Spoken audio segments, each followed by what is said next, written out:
Selamat datang pemirsa, kembali lagi bersama Kasih Fakta. Dalam kesempatan kali ini, kami akan membahas rangkaian serangan Israel di Gaza pada pertengahan Juni 2026 yang menyasar satu demi satu komandan lapangan Hamas dan Jihad Islam. Yang membuat peristiwa ini menarik, mereka bukan tokoh besar yang tampil di depan kamera. Mereka adalah orang-orang lapangan yang bergerak diam-diam, dekat dengan terowongan, bahan peledak, dan sel penembak jitu. Tapi sebelum lanjut, jangan lupa klik like dan subscribe, supaya kamu gak ketinggalan fakta-fakta menarik lainnya.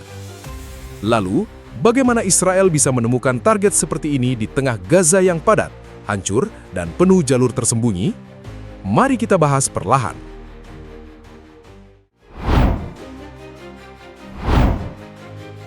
Pada Sabtu 13 Juni 2026, Gaza Selatan kembali diguncang serangan Israel yang menyasar satu nama penting di lapangan. Namanya Muhammad Said Ahmad Nimroti. Ia bukan tokoh yang biasa muncul di podium. Ia bukan pemimpin politik yang wajahnya sering terlihat di kamera. Namun bagi Israel, Nimroti disebut sebagai sosok berbahaya karena posisinya berada di tingkat operasional, yaitu Komandan Peleton Hamas. Dalam perang kota, komandan peleton bukan sekedar orang yang membawa senjata. Ia mengatur kelompok kecil, menentukan jalur pergerakan, membaca kondisi sekitar, dan memahami kapan pasukannya harus muncul atau menghilang. Di wilayah seperti Gaza, kemampuan seperti itu sangat menentukan. Banyak jalan berubah menjadi lorong sempit, banyak bangunan rusak menjadi tempat berlindung, banyak titik yang terlihat kosong, tetapi sebenarnya bisa menjadi jalur pergerakan rahasia. Yang membuat Nimroti semakin disorot adalah klaim Israel bahwa ia ikut terlibat dalam penahanan sejumlah sandera di dalam terowongan Hamas. Tuduhan ini membuat targetnya menjadi jauh lebih sensitif.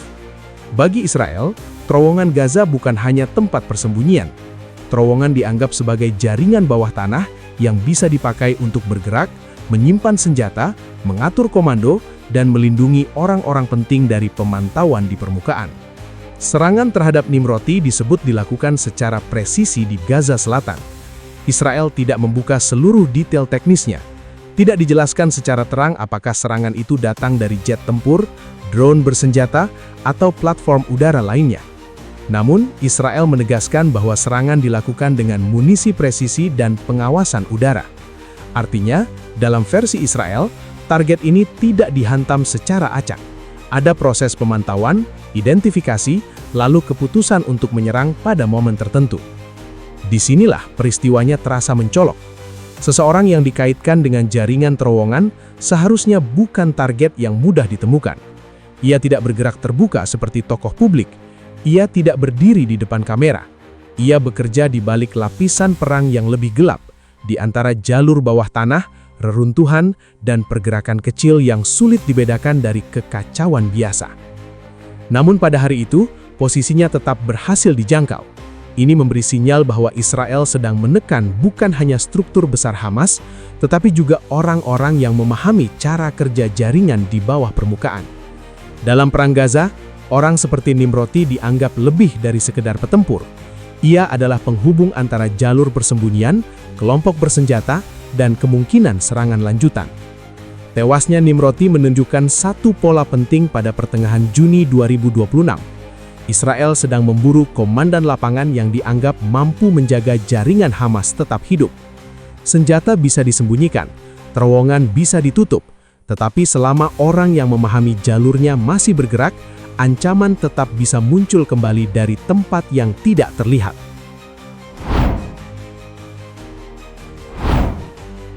Beberapa hari setelah serangan di Gaza Selatan, perhatian bergeser ke Gaza Tengah. Pada Rabu, 17 Juni 2026, Israel mengumumkan bahwa Muawiyah Sulaiman Sakr Ayadi tewas dalam serangan terpisah. Ia disebut sebagai Komandan Peleton Brigade Camp Tengah Jihad Islam Palestina, salah satu kelompok bersenjata yang selama ini ikut bergerak di medan Gaza. Nama Ayadi tidak muncul sebagai tokoh politik besar, tetapi posisinya sangat penting, karena ia berada di level yang berhubungan langsung dengan serangan lapangan. Profil Ayadi berbeda dari Nimroti. Jika Nimroti dikaitkan dengan terowongan dan penahanan sandera, Ayadi dikaitkan dengan serangan terhadap pasukan Israel serta pemasangan bahan peledak. Dalam perang kota, bahan peledak adalah ancaman yang sering tidak terlihat sampai semuanya terlambat. Sebuah jalan bisa tampak kosong, sebuah rumah rusak bisa terlihat mati, sebuah gang kecil bisa terlihat tidak dijaga. Tetapi di balik kondisi seperti itu, satu perangkat ledak bisa menunggu kendaraan atau pasukan yang bergerak masuk. Karena itu, orang yang mengatur bahan peledak punya nilai militer yang besar. Ia tidak harus memimpin serangan terbuka, ia cukup memahami pola pergerakan lawan, memilih titik yang sempit, lalu menyiapkan jebakan di lokasi yang sulit diduga. Di Gaza Tengah, ancaman seperti ini menjadi lebih rumit, karena wilayahnya padat, bangunan saling berdekatan, dan banyak jalur berubah bentuk setelah berbulan-bulan dihantam perang. Pasukan yang masuk tidak hanya menghadapi orang bersenjata, tetapi juga lantai, tembok, pintu, dan reruntuhan yang bisa menyimpan bahaya. Israel juga mengaitkan Ayadi dengan serangan 7 Oktober 2023, termasuk masuknya ia ke Kibbutz Be'eri. Klaim ini membuat namanya tidak hanya dipandang sebagai ancaman saat ini, tetapi juga sebagai bagian dari peristiwa lama yang masih membekas dalam operasi Israel. Bagi Israel, tokoh seperti Ayadi dianggap membawa pengalaman, jaringan dan pengetahuan medan yang dapat digunakan kembali saat jihad Islam mencoba bertahan atau menyusun kemampuan baru. Serangan terhadap Ayadi disebut dilakukan dengan munisi presisi dan pengawasan udara. Detail platform serangan tidak dibuka secara terang.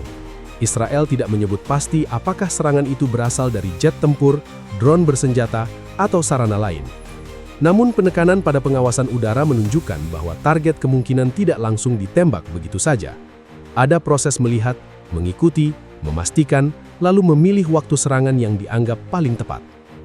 Gaza Tengah bukan ruang kosong.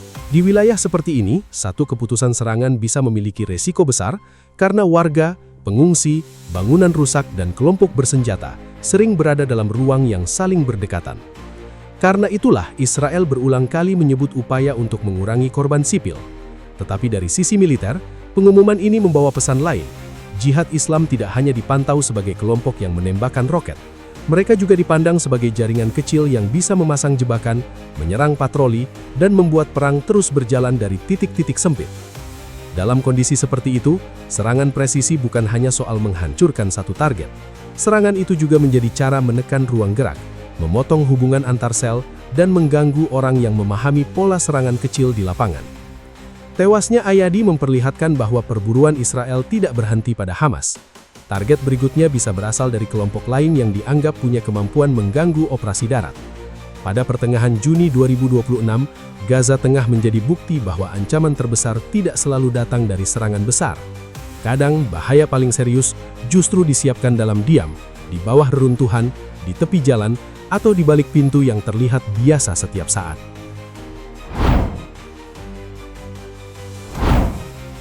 Pada Selasa 16 Juni 2026, rangkaian serangan kembali bergerak ke Gaza Tengah. Kali ini nama yang muncul adalah Ahmad Abu Hind dan Mahmud Walid Jaber Abu Hind.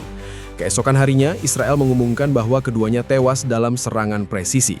Ahmad disebut sebagai komandan sel penembak jitu sayap militer Hamas, sementara Mahmud disebut sebagai anggota Hamas yang ikut berada dalam jaringan bersenjata di wilayah tersebut. Lokasinya membuat peristiwa ini terasa lebih sensitif. Serangan itu dikaitkan dengan kawasan Nuseirat, salah satu area padat di Gaza Tengah. Di sana, kamp pengungsi, bangunan permukiman, jalan kecil, dan reruntuhan berada dalam jarak yang sangat dekat. Dalam suasana seperti itu, membedakan pergerakan warga biasa dan pergerakan anggota bersenjata menjadi persoalan yang sangat rumit. Satu target bisa berada hanya beberapa meter dari rumah, lorong, atau titik pengungsian. Ahmad Abu Hind disebut sebagai komandan sel sniper. Jabatan ini tidak terdengar sebesar komandan brigade, tetapi dampaknya dalam perang kota bisa sangat besar. Penembak jitu tidak membutuhkan pasukan besar untuk menghentikan pergerakan lawan. Satu orang yang bersembunyi di celah bangunan dapat membuat jalur patroli berubah. Satu posisi tembak di lantai atas dapat membuat kendaraan melambat. Satu tembakan dari arah yang sulit dibaca dapat membuat pasukan kehilangan rasa aman. Yang lebih berbahaya adalah orang yang mengatur sel seperti itu. Komandan sel sniper bukan hanya tahu cara menembak, ia memahami titik pengamatan, sudut tembak, jalur mundur, dan waktu terbaik untuk berpindah. Ia bisa memilih bangunan yang tampak mati, celah tembok yang tidak mencolok, atau reruntuhan yang terlihat biasa. Dari tempat seperti itu, satu kelompok kecil dapat mengawasi pasukan tanpa harus menunjukkan diri terlalu lama. Israel menyebut Ahmad dan Mahmud terlibat dalam upaya membangun kembali kemampuan Hamas dalam beberapa bulan terakhir.